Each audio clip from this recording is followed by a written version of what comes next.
Good evening, ladies and gentlemen. Welcome to tonight's Integrity Leadership Call. Glad to have everyone on this evening.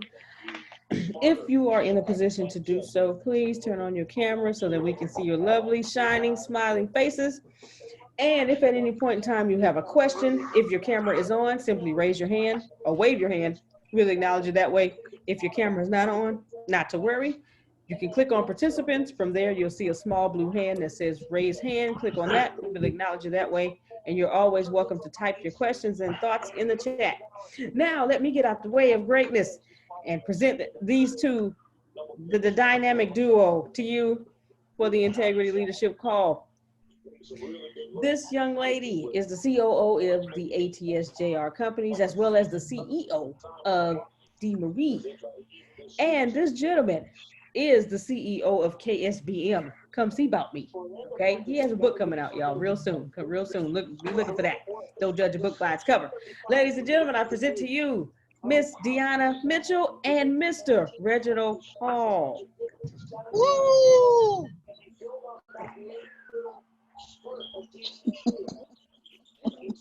All right, let's get it started. Hello, Reverend Reginald. How are you doing this evening? Good evenings, good evenings, good evenings. All right, so we have Ain't been nothing in that cup. coffee. There wasn't nothing in that cup. All right, let's talk about what's in my cup. Air. Wait, I got coffee in my cup. We have been drinking. We have been drinking. We have been reading Conversations with God, and tonight we are on chapters 7, 8, and 9. So who else here has been reading Conversations with God? And so far, what have you, in chapters 7 through 9, what has stood out to you?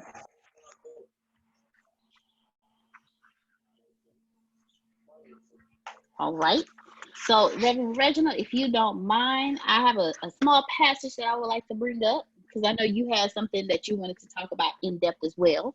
Yeah, that's later on. That's later on. Oh, okay. That's later on. Gotcha. Yeah, that's later on. That's after they wake up. Okay. When they wake up, then that's when I'm gonna slap them with it. Okay, gotcha. But right now, we're gonna wake them up. You got to give them some coffee. Okay, gotcha. All right. Mm-hmm. So there's a couple of parts that stood out in chapter 7. So I'm going to start. Page 117. He starts it off with, I know intellectually that no job is too big for God. But emotionally, I guess I can't be sure. Not whether you can handle it, but whether you will. God's response, I see. So it's a matter of faith. Donald, yes. Neil, I'm sorry, call him by his middle name. Neil, yes. God, you don't question my ability. You merely doubt my desire. So I want to entitle tonight's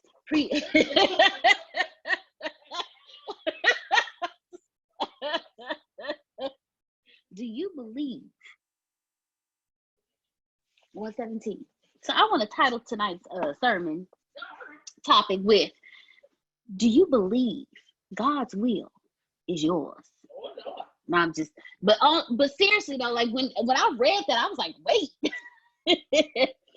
So what I got from this is, intellectually, we believe that God can do any and everything. We know he can handle it. But because we always say, Father, if it's in your will, I believe we intellectually, we understand that God can do any and everything above all things. He is all powerful, omnipotent, omnipresent. But we don't believe that what we want, he wants for us.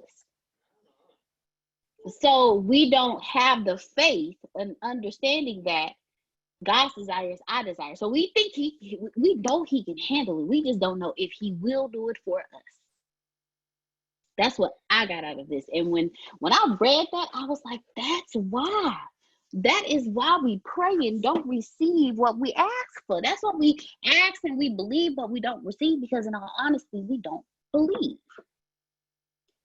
In our belief, we believe that God can do anything and all things. We just limited our belief when it comes to anything and all things when it comes to us personally. So I would like to open up the doors to anyone who would like to comment on that. And I'll read it again. We are in Conversations with God, and I'm reading from chapter 7, page 117, where in the conversation, Neil says, I know intellectually that no job is too big for God, but emotionally, I guess I can't be sure. Not whether you can handle it, but whether you will. God's response, I see. So it's a matter of faith. Neil, yes. God, you don't question my ability. You merely doubt my desire. So I'm going to open this up for everyone, because there's just so much in this wonderful book. So I'm going to open this up to everyone on your thoughts on what that particular section was saying. The floor is open, please.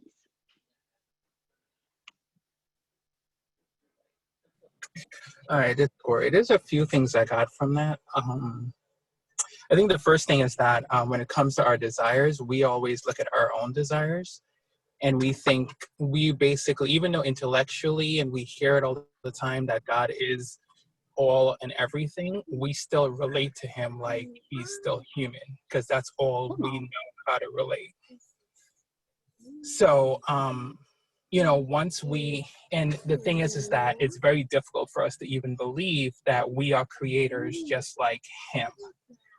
And it's a lot easier, because it's just like once we realize that we're creators, then we now we have to actually be responsible for ourselves, for our life, for our own desires, and everything else like that. It's a lot easier to say we're going to put that on God and separate ourselves from God, because it's like we can put that blame on someone else when things don't really work out or we don't get our desires. So what I really got from that, what I really got from listening to that and reading what I read was we are not separate from God. Even though we think we are, people tell us we are, we're not separate from God. We are God. So any desire that God has, and that we have, so does God. And so that's what I really got from that so far. All right. Thank you very much for sharing with us, Corey. I got that too. We are not separate from God. We are God, because what God did was he's never ending, never ceasing. He wanted to experience it, because he knows all he can't experience.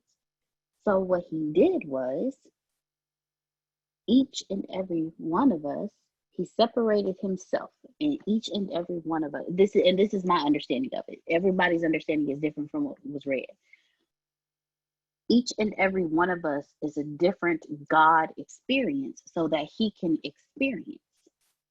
So I agree with you, Corey, when you say we are not disconnected from God. We are of God. And because of there's just so much. But thank you. Thank you so much, Corey, for sharing with us. Oh, Mr. Antonio with his glasses on. Look at that. I ain't seen those in a while. All right. So who else would like to comment on that particular passage or anything else in the book itself that caught your attention? The floor is open. And for those of you just joining us, I'll read it one more time. We are in chapter 7, page 117, and the passage that I read was, I know intellectually that no job, this is Neil. I know intellectually that no job is too big for God, but emotionally, I guess I can't be sure. Not whether you can handle it, but whether you will. God, I see.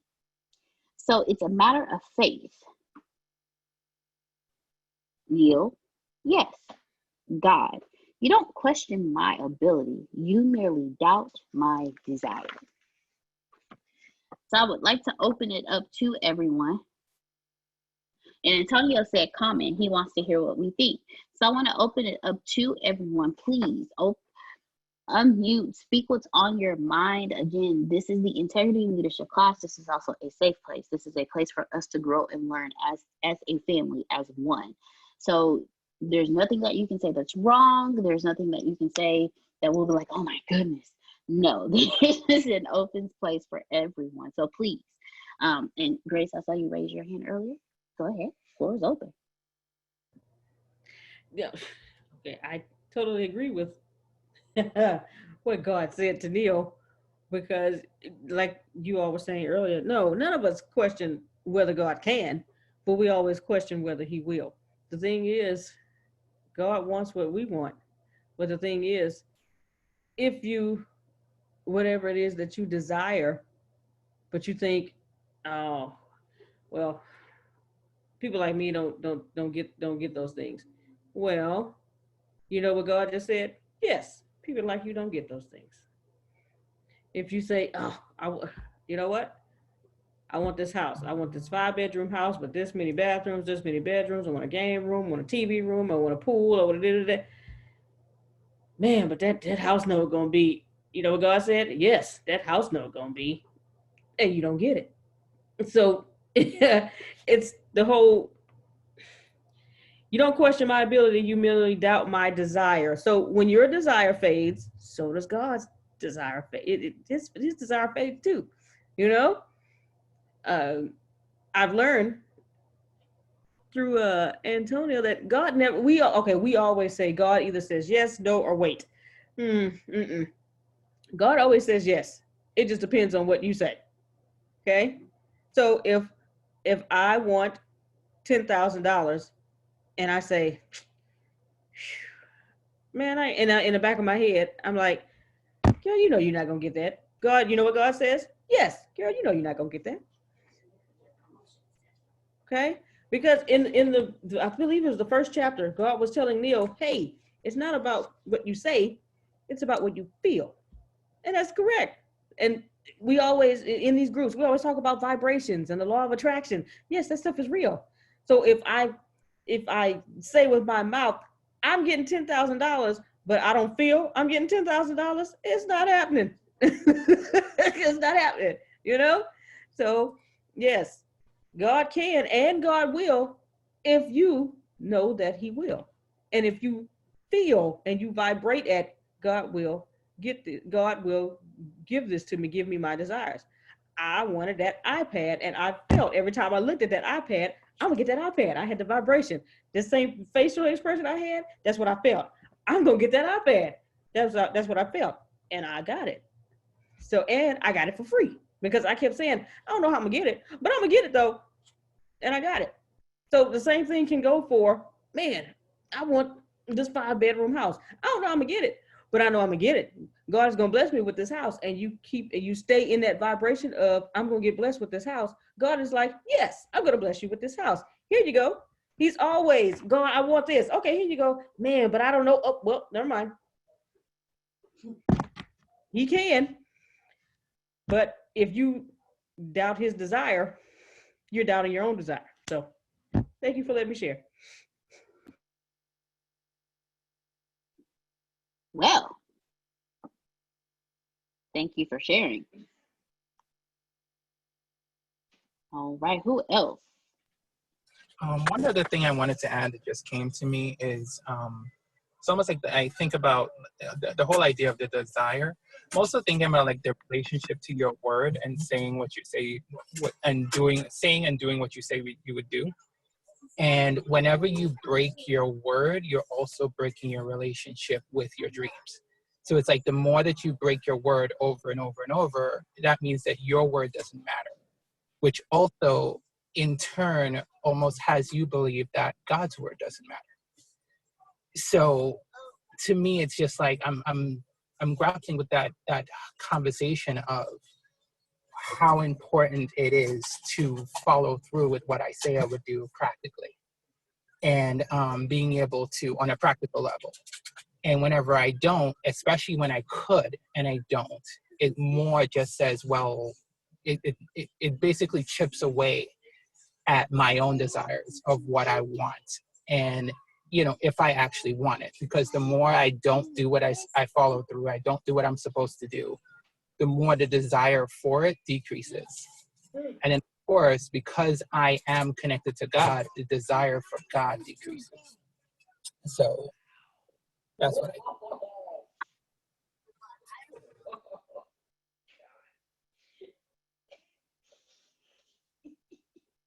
I'm sorry, I just had to sit quiet for a second because he said quite a bit right there. No. Wow. I'm loving this. We got some good conversation going on tonight. Oh, were you about to unmute, Mr. Smith? I saw you lean forward. Okay. All right. Who else? Who else would like to open up and talk about what they read in chapter 7, 8, and 9 and comment on the current passage that we're talking about? And Antonio posted, God wants to be alive, so he will not let you sleep.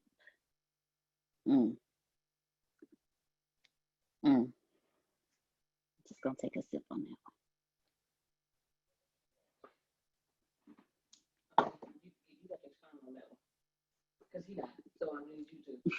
one. So Grace said she needs me to expound on that one because Mr. Antonio T. Smith Jr., aka Holy Spirit, will not expound on that one. So let me see how I can properly expound on this. God wants to be alive. God, and this can go in two different directions, but I'm going to take it in the direction that I think and believe Antonio is referring to. God wants to be alive. Okay, so I was going in the right direction. Thank you, Mr. Smith. He said, so he will not let you sleep. So he will hurt you until you live your dreams. We are individual God experiences. If there is something deep down in us that we are meant to desire, the experience that he wanted to experience when he came into this earthly plane as us, the dreams that we have, the things that burn deep down inside of us, until he lives that experience, he's not going to let us be comfortable. So he will not let you sleep. He will not let you be comfortable in your misery, because that's not the experience that he desired when he came as you. When we realize that we are all experiences of God because we are God and we live our dreams, we will live a life of peace, a life of joy, a life of happiness. Like we've read in previous books, ups and downs happen, but when you only focus on the end goal, that other stuff doesn't matter. It only proves to build what you're already going towards. And Tony always tells law of opposites. Once you make a decision to do something, the opposite has to come. When you make a direction to go right, left is automatically created. When you make a decision to go up, down is automatically created. So the opposite is always going to be there. But your sole purpose on this planet is to experience life. And when you are not experiencing what is burning deep inside of you, when you are not experiencing the dreams, the things that you are supposed to be, you will not be comfortable. God wants to be alive. He wants to experience. Why would he want you dead in your dreams if he wants to experience life? So, Antonio, if I properly broke that down, if you can give us, okay, there we go. All right. So who else would like to? Who else would like to comment? Ow. Ow. Ah. Oh, didn't want to. I was just going. Come on, Reverend I was just Reginald. going to sit down. I had to get up. I had to stand up. First and foremost, you had to go back a couple of pages. Mm-hmm. If you would have went back a couple of pages, because y'all was on fire, if you would have went back to 150. But before I even get to the highlighted points, before I even got to the stuff to let everybody know that I read the book, let everybody know I read and I highlighted. First thing first, I've seen a lot of pop-ups on the screen. You know, God won't let you sleep. He gonna beat you up. How about you take the word God out? I'm supposed to do some real live talking right now. You know what I'm saying? You know what? Guess what? Let me tell y'all a little secret. I ain't even talking to y'all. Just let me talk to myself and better myself. And if anybody wants some, you just put your finger in it. You take God out, because what I'm supposed to say is exactly what I'm supposed to read later on anyway. You take God out, leave God out of this. Leave God out of this. Leave God right where he been at the whole time before he created everything. Y'all ain't shouting. You keep him exactly where he been at. Nobody, can y'all hear me? Yes, Can sir. y'all We hear me? can hear Hello? you. We can hear you. Go ahead. Can you hear us? Can y'all hear me now? Yeah, we can hear you. Can you hear us? Oh, okay. No, because I seen my screen. I seen people moving slow. Thought I was in the Matrix. I thought you was doing a little move. It looked like you was doing a little move for a minute. That's why I stopped talking, because I ain't gonna just be talking to myself. Now, You mean like this? yeah, that's what it looked like on my screen. That's exactly what it looked like. I ain't got no graphics or no effects on there now, so I got a little worried, you know, because you know when you say something good and ain't nobody hear you, oh, we didn't hear you. Okay, so you leave God right where he was at in the beginning when he created everything and everything else. You just leave him where he's at. And Grace said something too, you know, kind of matched along with it. Okay, so if you gotta believe and if you gotta have faith, and if you have that thought in your head like, I'm gonna get $10,000 in the back of your mind, you're like, I'm gonna get this $10,000. Who are you really having a conversation with? Think about it. Because last week, hold up. Last week, you said you was in the car talking to yourself. If I'm not mistaken, you said you was in the car talking to yourself, right?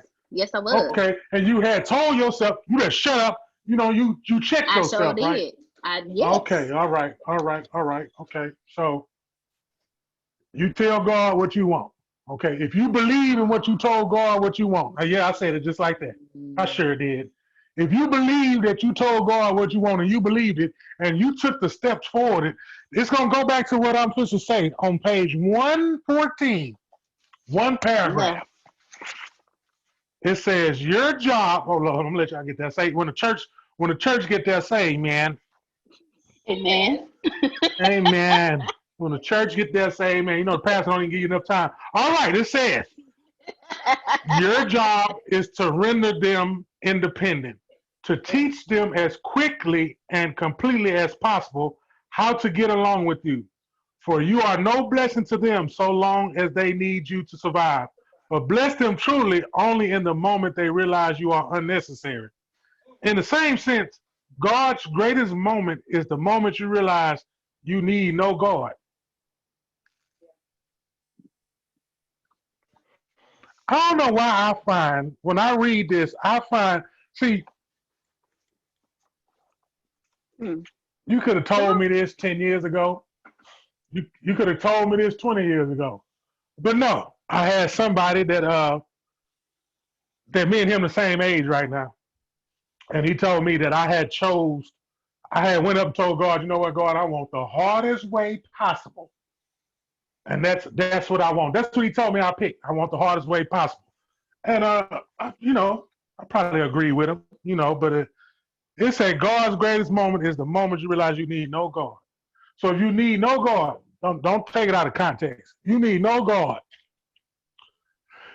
And you tell yourself, I believe I'm going to make this mountain move. Oh. And you told God that you're going to make this mountain move. You told yourself that you're going to make that mountain move, and you made that mountain move. God do nothing. God ain't had nothing to do with it. He did not have anything to do with it. So if you want to tell yourself anything, you tell yourself what you're going to do, not what you're trying to do, what you can't do, what you think you cannot do, because I told myself that I wasn't going to jail. Y'all ain't hearing me, man. Y'all are not hearing me. I told myself I was not going to jail. Let me tell y'all, I told myself I was not going to jail. I know when they're going to drug test me, and there's no way they're going to beat me on how to figure out when I'm going to let this drug get out my system. This drug takes X amount of time to get out my system. Ain't no way they're going to catch me, and I still went to jail after I told myself I wasn't going to jail.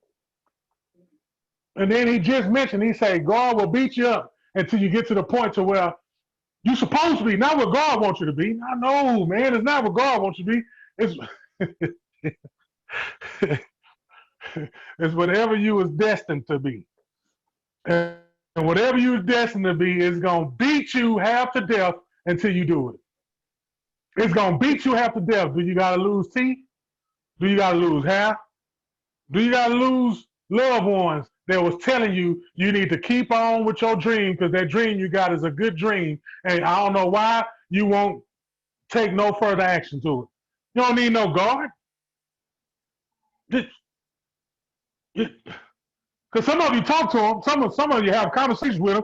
Some of y'all have you know what? I ain't even talking to us. We have conversations with God, right? I'm putting myself. This is how you got to stand too. I hope y'all can't see my feet, but it's a national stance. Some of you tell God, "Hey, look, God, man, I ain't.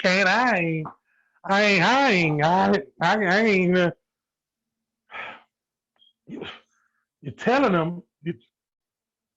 You're telling yourself you ain't got it. You're telling yourself you can't do it. He said you can do all things with Christ who strengthens. You can do all things. Well, if you can do all things, and you know you can do all things, you just got to do it. Well, it's easier than said than done. Well, you know what? Let too much of this happen, and let too much of that happen, and let too much of this happen, or let somebody close to you get what you're supposed to have. Oh, man. Let the person next to you that you really talked about behind their back get what you're supposed to have because you didn't. That's in the Bible, though.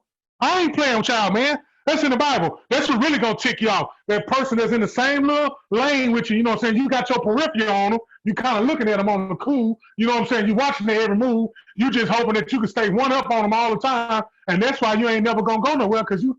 Anyway, that's another lesson at hand. But let that person get it before you do. Then I bet you'll get up and get on your high horse, and I bet you go get it and go get it done, period. The book said it right here, man. It say, God's greatest moment is the moment you realize you need no God. Yet your teachers have told you of an angry God, a jealous God, a God who needs to be needed, and that is not a God at all, but a neurotic substitute for that which would be a deity. A true master is not the one with the most students, but one who creates the most masters. A true leader is not the one with the most followers, but one who creates the most leaders. A true king is not the one with the most subjects, but one who leads the most to royalty. So you mean to tell me that person that they speaking of, is that person trying to pick the cup up, or are they picking up the cup? And if they're picking up the cup, and then you the follower that's trying to pick up the cup, and you finally picked up the cup, the person it's a chain reaction. It's like a bicycle chain. Then the next thing you know, you begin to pick up the cup. Because all you needed was a boost, right? You need a little boost, you need a little hoorah, you need a little spank. You know, when you was born, they got to spank you. So, hey, get in there. You get in the game. You got to get, everybody need to get, look, man, hey, all I've been seeing is somebody needed a little, get me in the game. You know what I'm saying? Like, everybody needs that little charge, get me in the game. You know what I'm saying? You get that ball rolling, man, like my daddy used to say, man, put the ball in your court and keep it in your court. And it kind of going to go back to where I began at, because it was something in there. I'm on you got to go back to the beginning. Actually, it's on page 112. And hey, when I read this, I thought my dad was talking to me, y'all. I'm not playing. I thought my dad was actually talking to me through this book called Conversations with God. So I understand the relation in this. But this is something my dad told me before he passed away. It said, the truth is, I like to do more than just survive. Now, before I read anything else, that's the only sentence I wanted to read. It say, the truth is, I like to do more than just survive. My daddy stopped me one day. I was on my way. I think I was too busy being busy, y'all. I think I was too busy being busy, you know.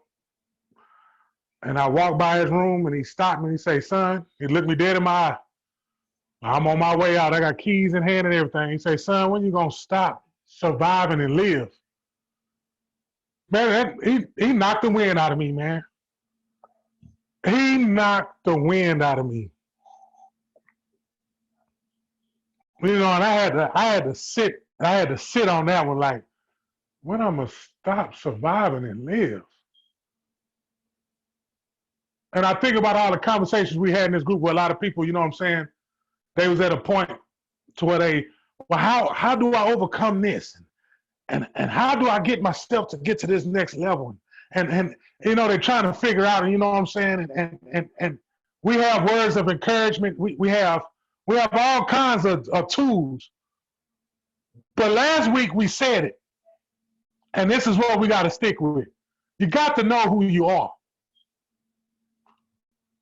You got to know who you are, man. If you know who you are, man, the sky is the limit, man. Once you know who you are, once you know where you came from, once you know who your ancestors is, once you know what your job is, anything that you're going to do is already done. It's already done on the other side. You got all the tools. You got all the power. You got all the strength. You can't let nothing take that, drain that,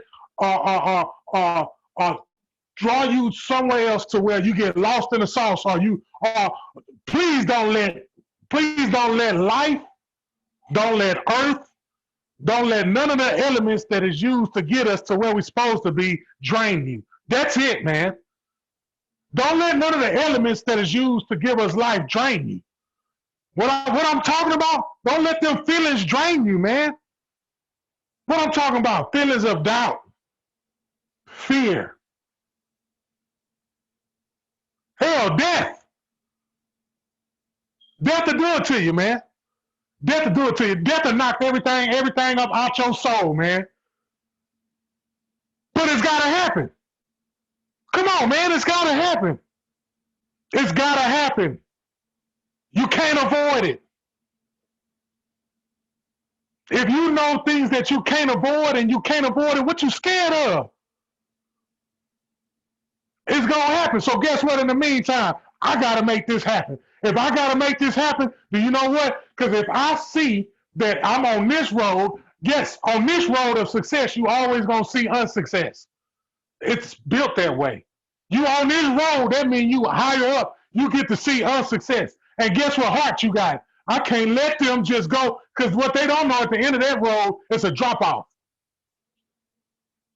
And your heart is made out of God. Your heart is made out of God. You don't want them to fall in that hole that you know is there. So guess what you're going to do? You're going to take time out and you're going to get as many of them as you possibly can. Well, I don't want to get drained. How am I going to get drained? This is what I tell myself, how I'm going to get drained how I'm going to get drained and that's my energy. Man, all you got to do is take one word from look, man, I'm a rapper, man. I'm a rapper, man. You know what I'm saying? You get to rapping these verses and bars. You know what I'm saying? You know, wait a minute, that don't even fit. You take some of them words out. Take some of them words out and make more sense. You're trying to do too much. You're trying to say too much. You're trying to put too much on this. Take some of that out. That's the same way in this life of success, man. Take some of that stuff out.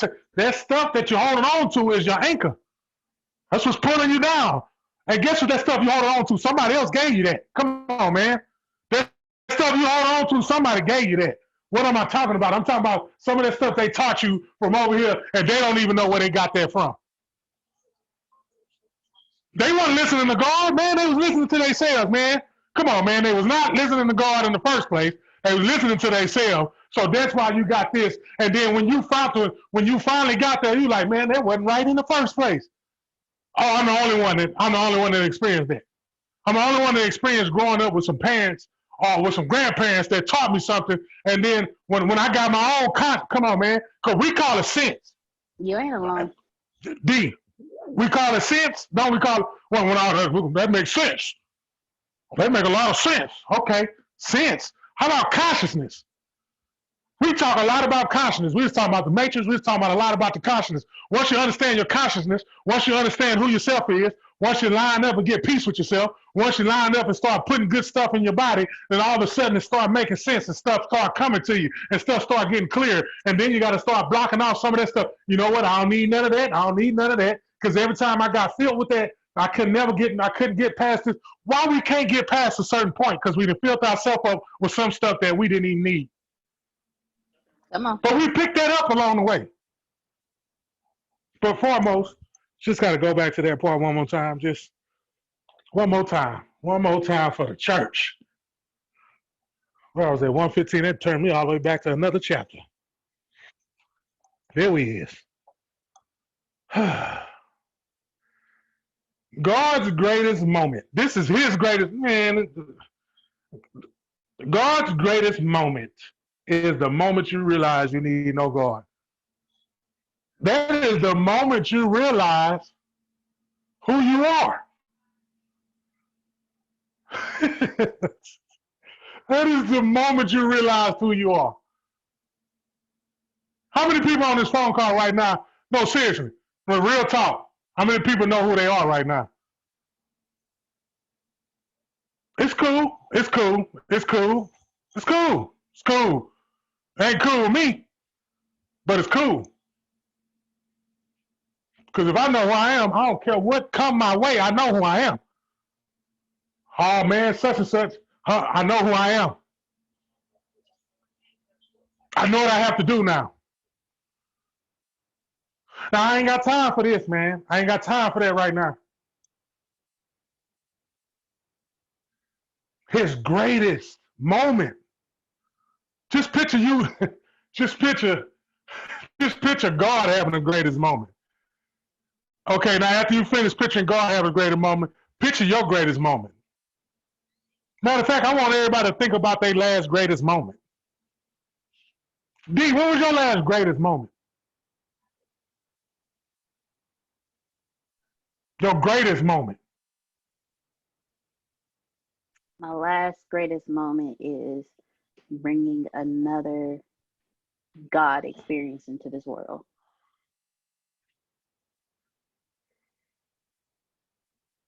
The greatest moment I have is when I have somebody call me out the blue and tell me thank you for something I said 9 years ago. Something I said 9 years ago. Now that's the greatest moment.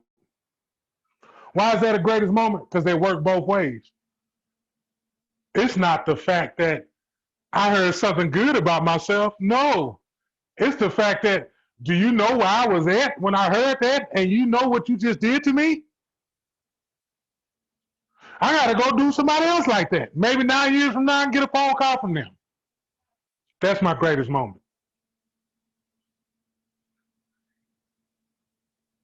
So just imagine God's greatest moment is God's greatest moment is when you know, oh man, can somebody finish the sentence for me? God's greatest moment is when you know that you're God.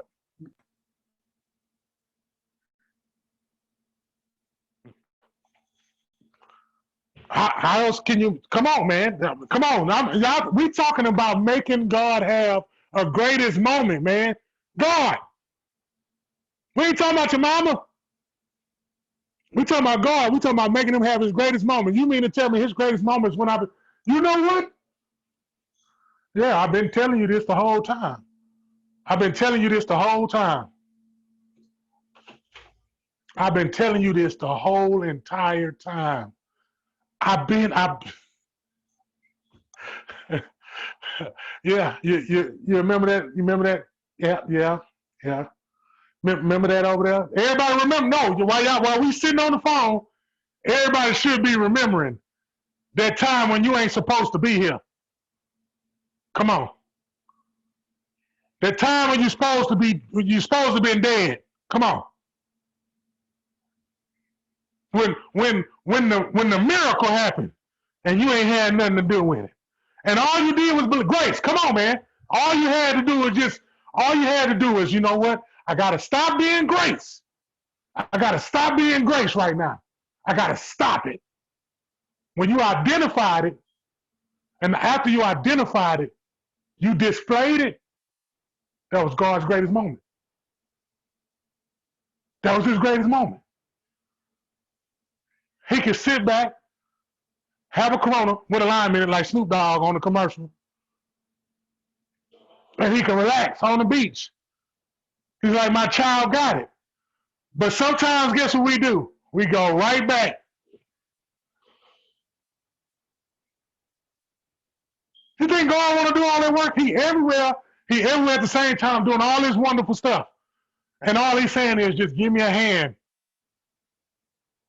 just give. He asking us for some help. Oh, we be pulling on him. Come on, man.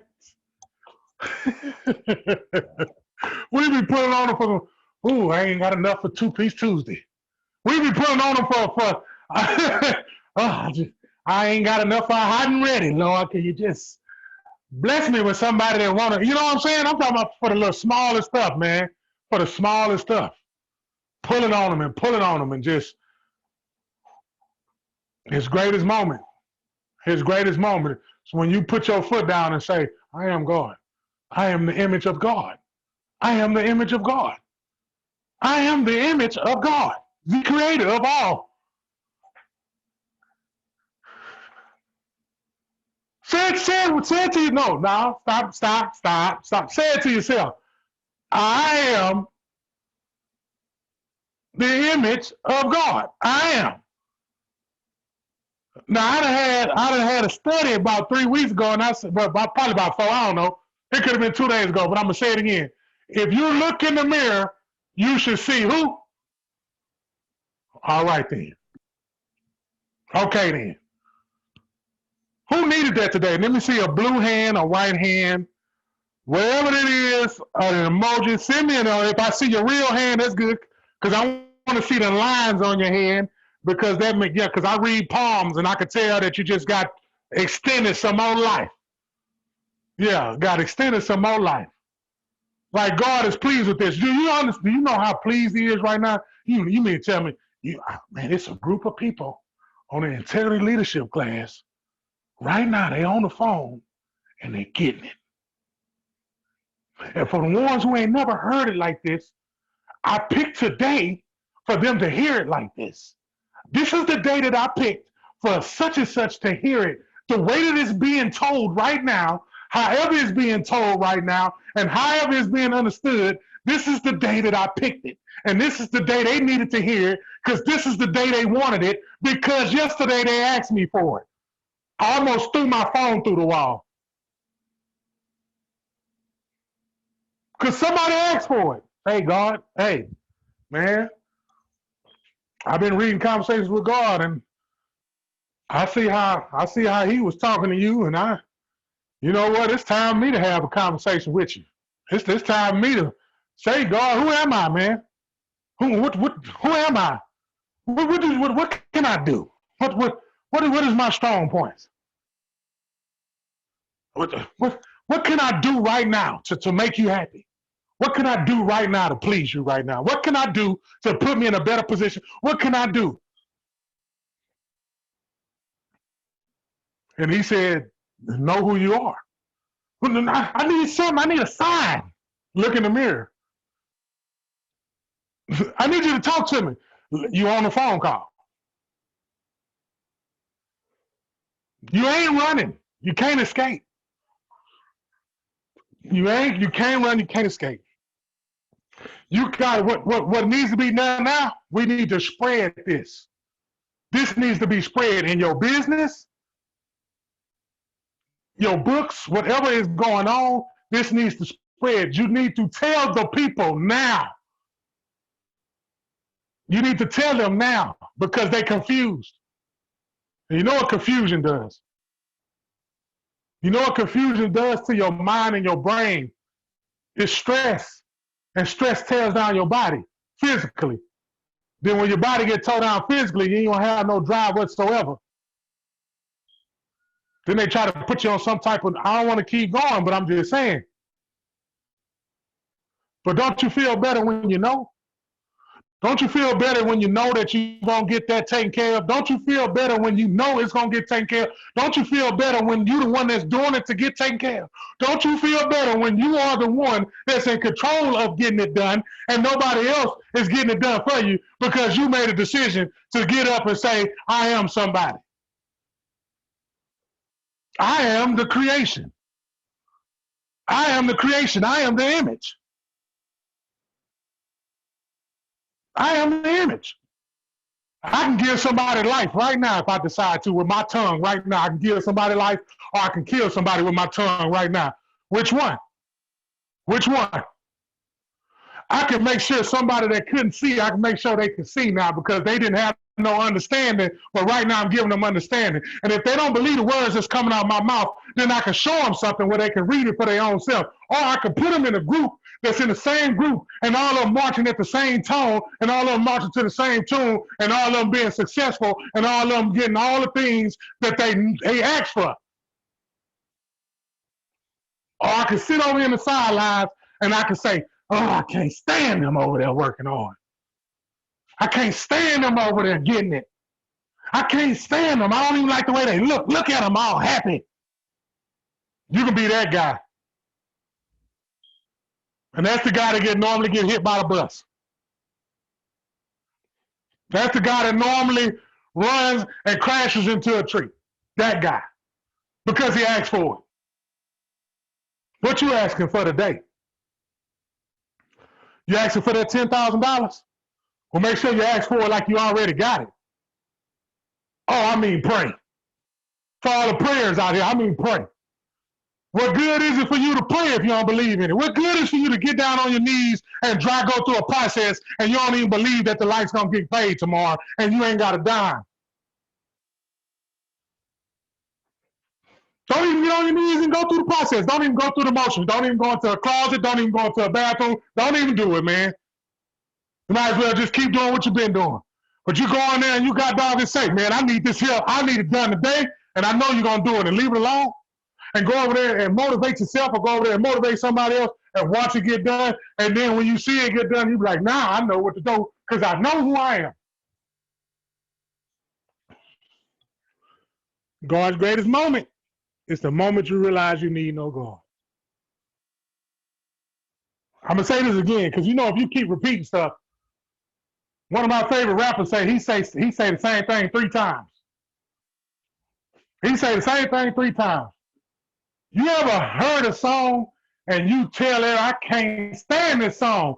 Let me catch it 2 weeks later. You know the song word for word. I thought you couldn't stand this song.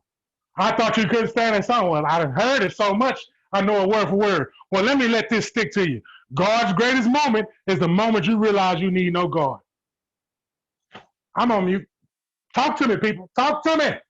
Talk to me. I want to hear. I want to hear from y'all.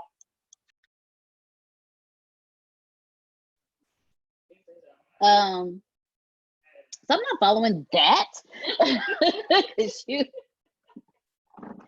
But no, honestly, someone unmute your mic and please voice what you felt or what came to you while Reginald was speaking. I think for myself, can you guys hear me?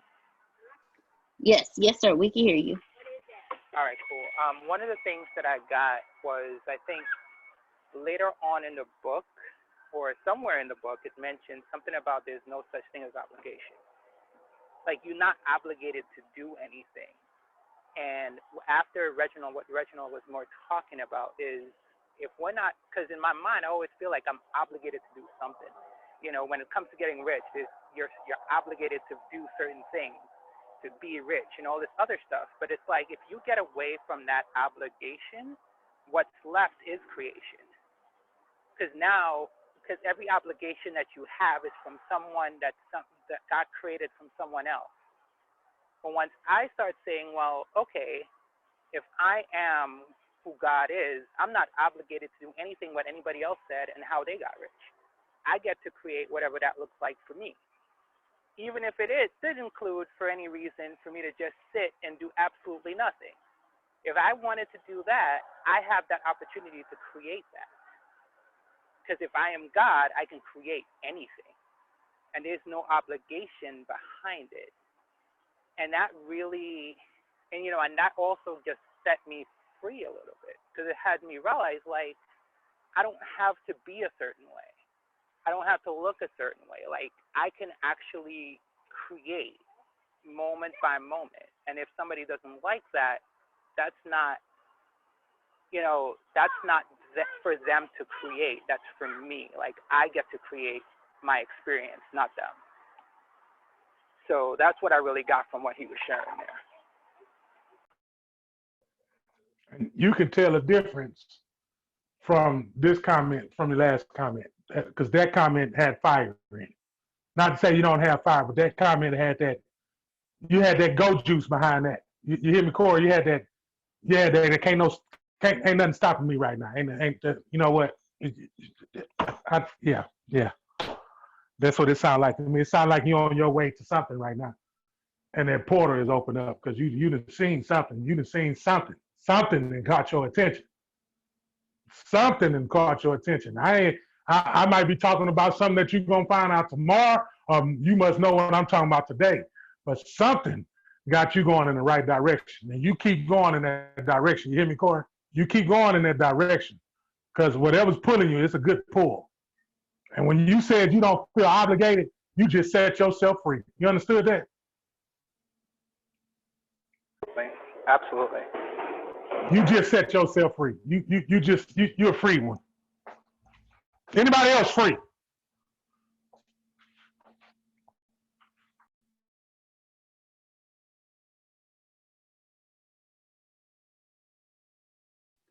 The floor is open. Please share your thoughts with us.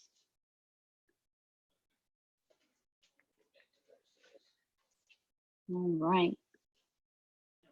I'll go. Ms. Grace? Okay, go ahead, Ms. Carol, then after Carol, Grace. Yeah, so I think that it's not so much about obligation as it is about making choices.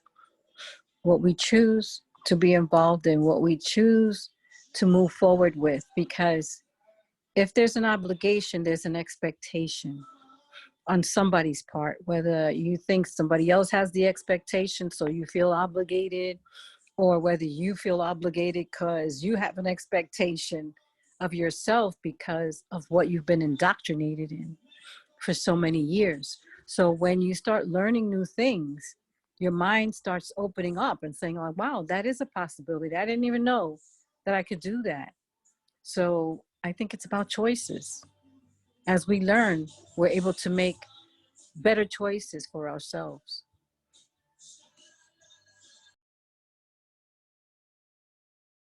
All right. Thank you very much, Ms. Carol. Ms. Grace? Oh, and then after Grace, Corey. Okay, just want to go back to what Reginald was reading.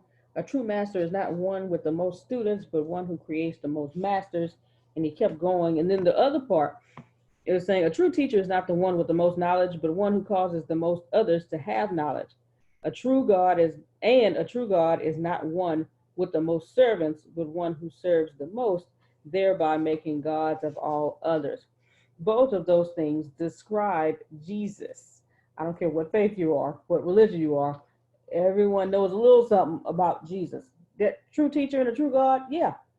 He taught the disciples because he knew he wasn't going to be there always. And he told them, hey, you're going to do greater things than me.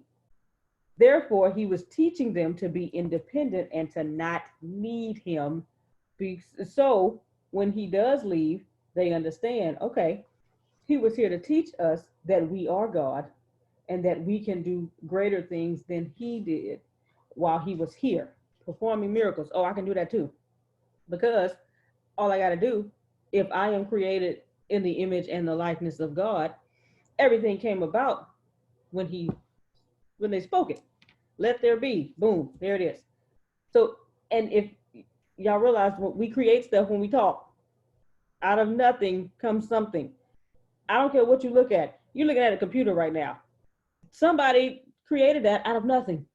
They said, you know what? I want to create something to where I can type stuff, type stuff, and I have to do it on a typewriter. Bam, create a computer with a keyboard. Oh, you know what? I want to be able to interact with people from another country where I don't live. Boom, the internet. Somebody created stuff out of nothing, and they spoke it, just like the God who created us. So, all this stuff is true. That's all I have.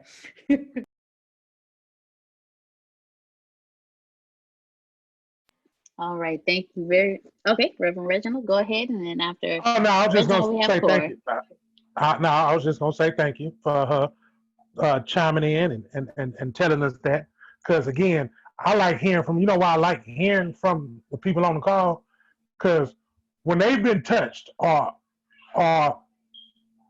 the words have fed them, you can hear the difference in they speaking. And you could tell that they got a little more than what they had.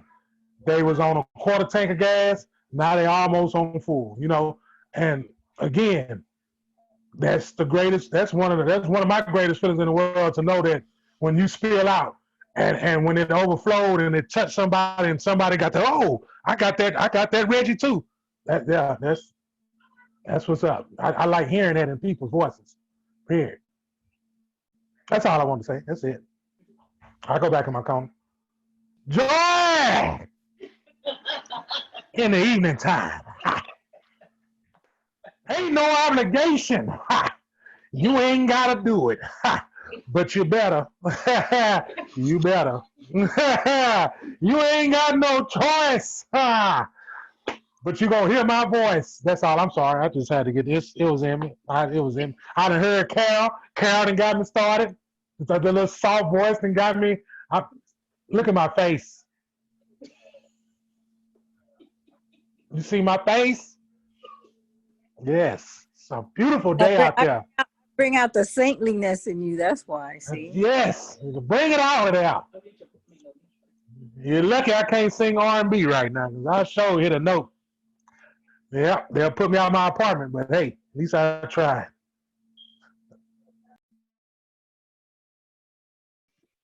All right, Reverend Reginald. Mr. Corey, the floor is yours. I think I was just going to comment on what Carol mentioned, because that was very, very important about choice. And I think what I got was like choice and obligation was realizing and also knowing who you are. So it's like, it all seems like it's connected when it comes to what Reginald is saying. Like, if you don't know who you are, you won't really be able to know the choices, the right or wrong choices, or the best choice. Because it's like the best choice is really the choice that aligns with who you are. And the only way you would really be able to know the best choice to align with who you are is by actually getting to know you and getting to know, yourself, your true self, and almost going inwards instead of trying to look for yourself outside in something else, whatever that is. And yeah. All right. Thank you, Corey. Thank you very much for sharing as well.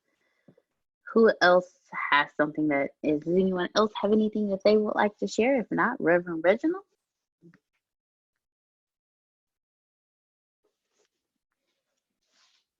All right.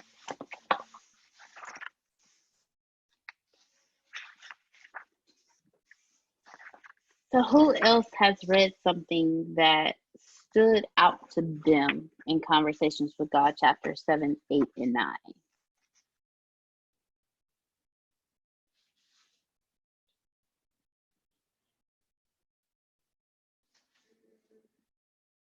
Anyone?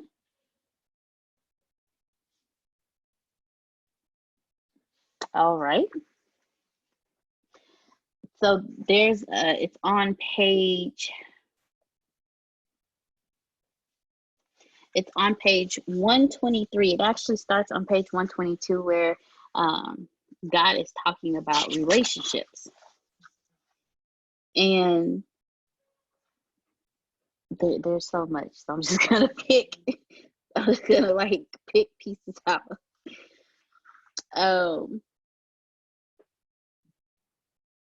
The first part I want to pick out that he says is the purpose of a relationship is to decide what part of yourself you like to see show up, not what part of another you can capture and hold. And then that was on page 122, right?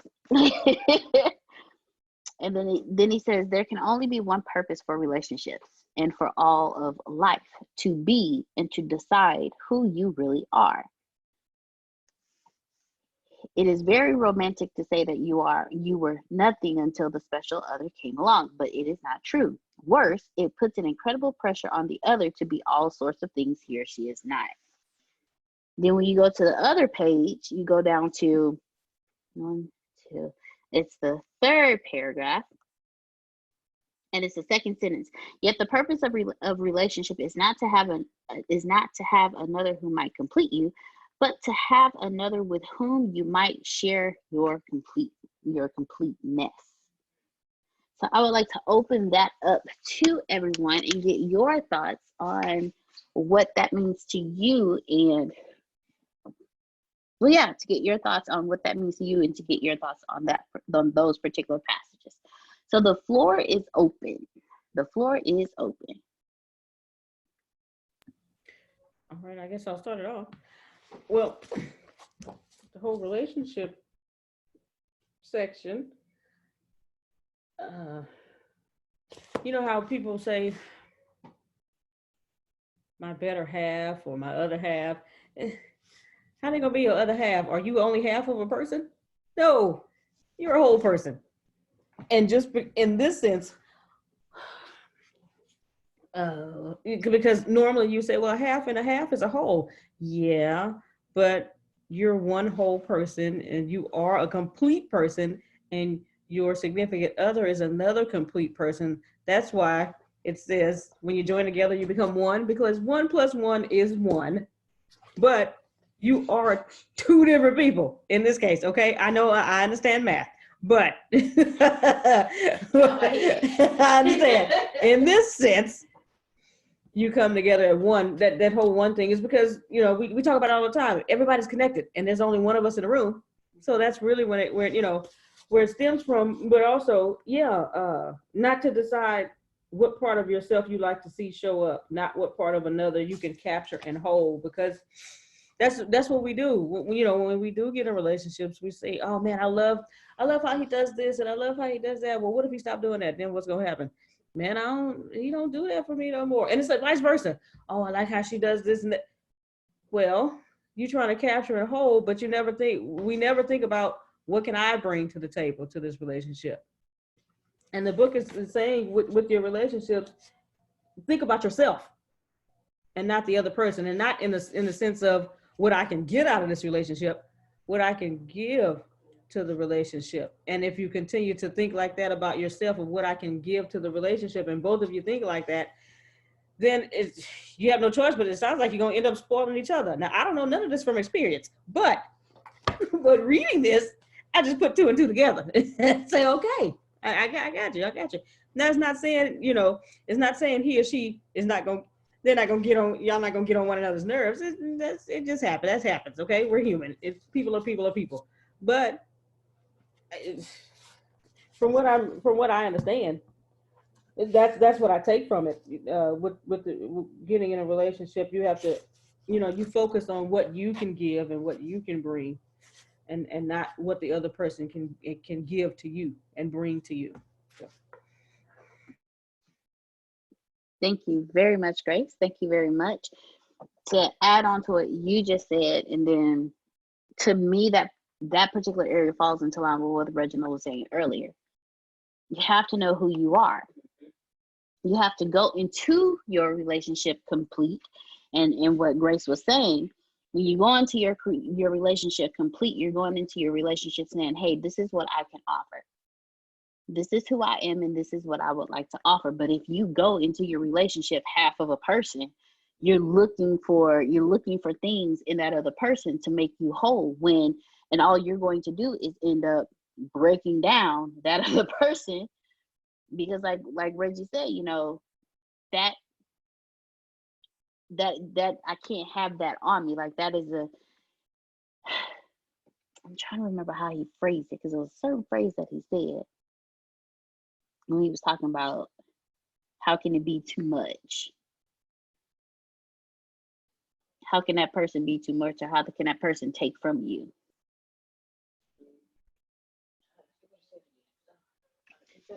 Yeah, he did. He said a lot. But to me, that particular section is basically letting you know, if you listen to what I told you from when I first started this book up until now, you will understand that if you are not in a relationship as a complete person, if you did not go into this relationship knowing who you are, you're in a relationship that you need to start with what can I give? Like, what can I put into this instead of what can I take out of it?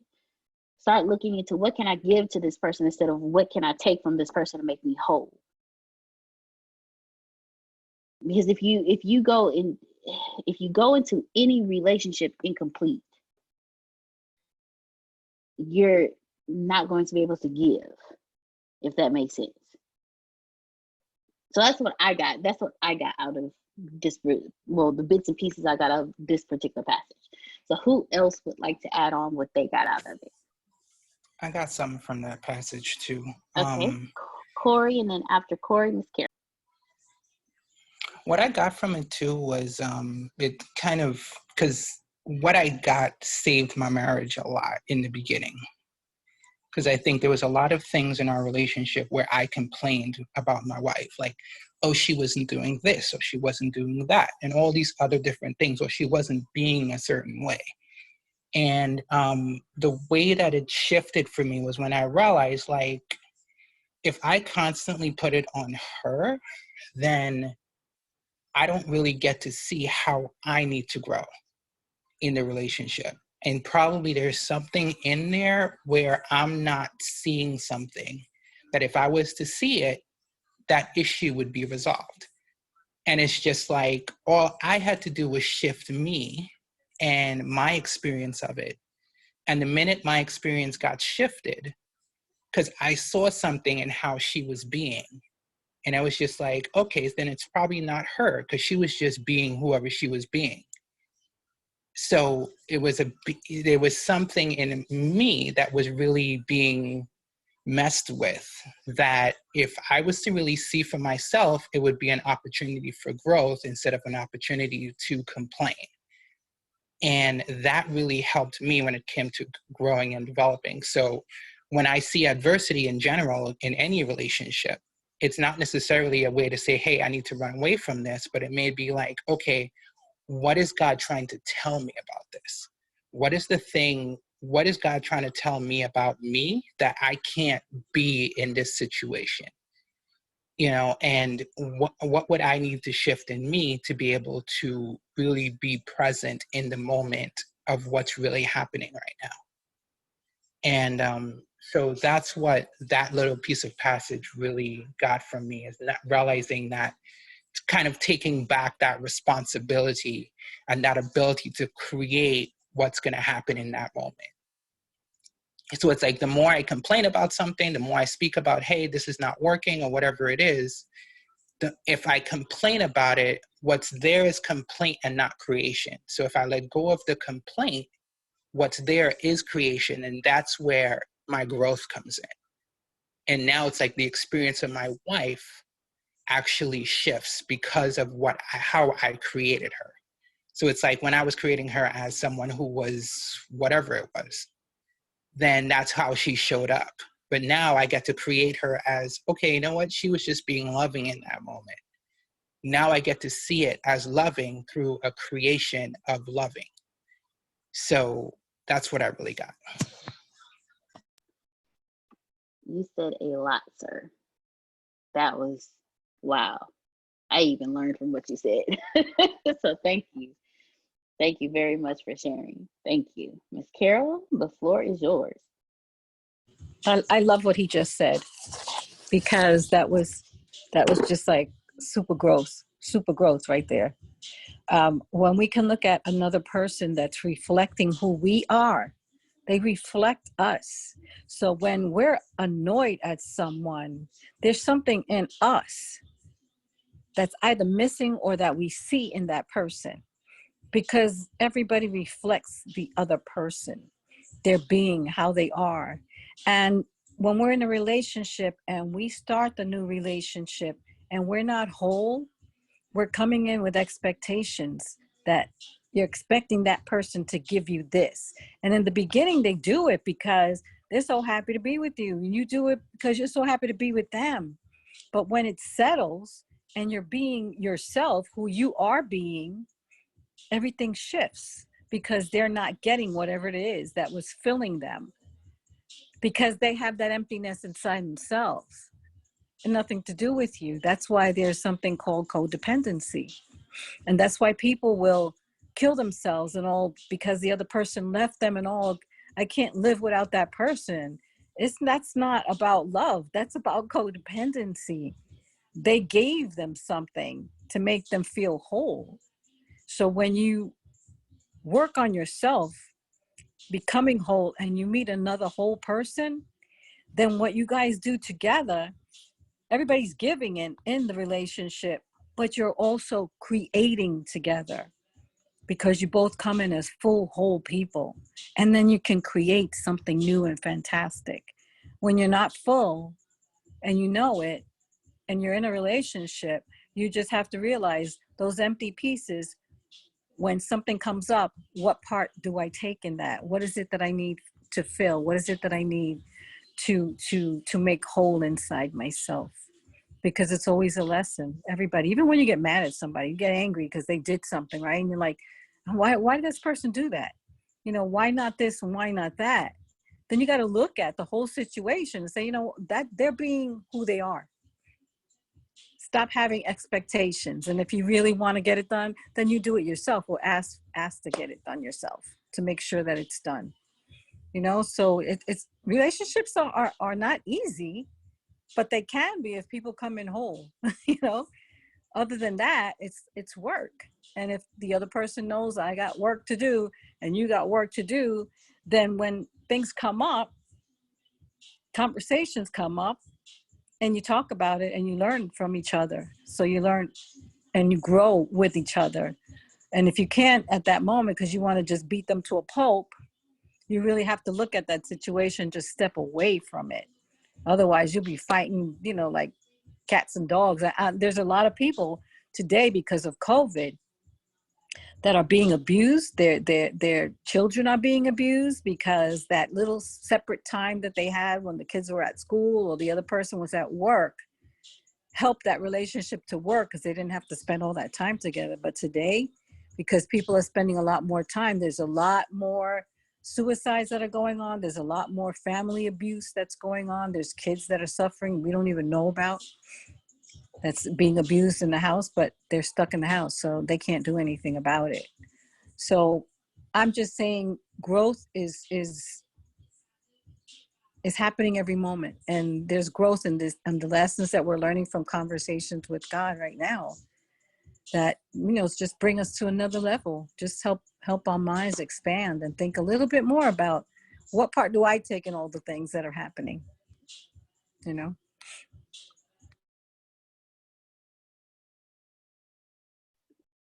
Wow, thank you very much, Ms. Carol. Thank you for sharing as well. Reverend Reginald, is there anything that you would like to say? I'm all out. I don't even have breath left.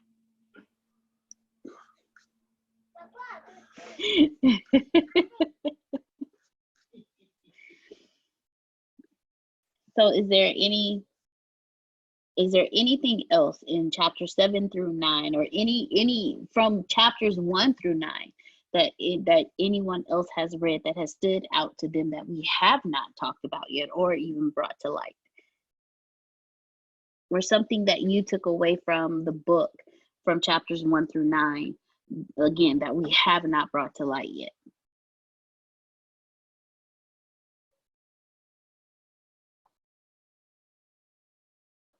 All right. Do you have something? Oh. All right. Well, if there isn't anything that anyone else would like to bring comment on or bring up, Reverend Reginald, do you have any final words for us this evening? Just know who you are.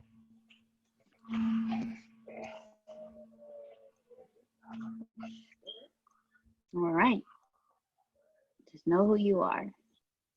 Unless you want me to read my sentence, I can read my sentence again. Whatever you choose to do, Reverend Reginald. God's greatest moment is the moment you realize you need no God. They said they couldn't hear me. God's greatest moment is the moment you realize you need no God. They didn't hear me. I got to say it in a different voice. God's greatest moment is the moment you realize you need no God. You got to say the last word like that. One more time. Uno más. God's greatest moment is the moment you realize you need no God.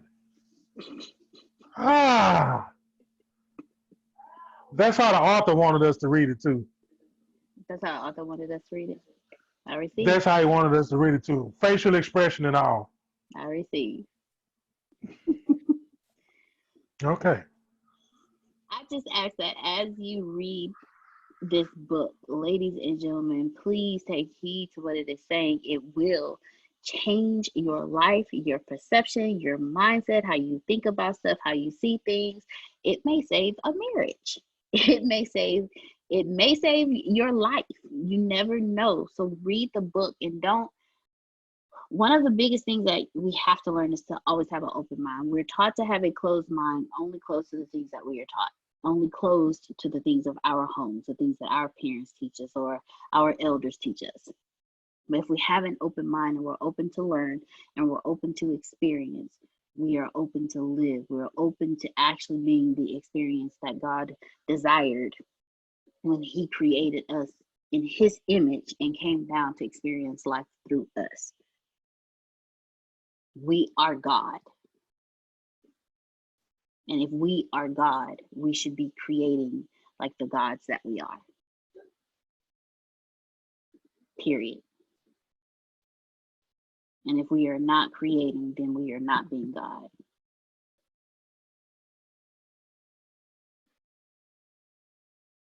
I thank each and every one of you for joining us this evening.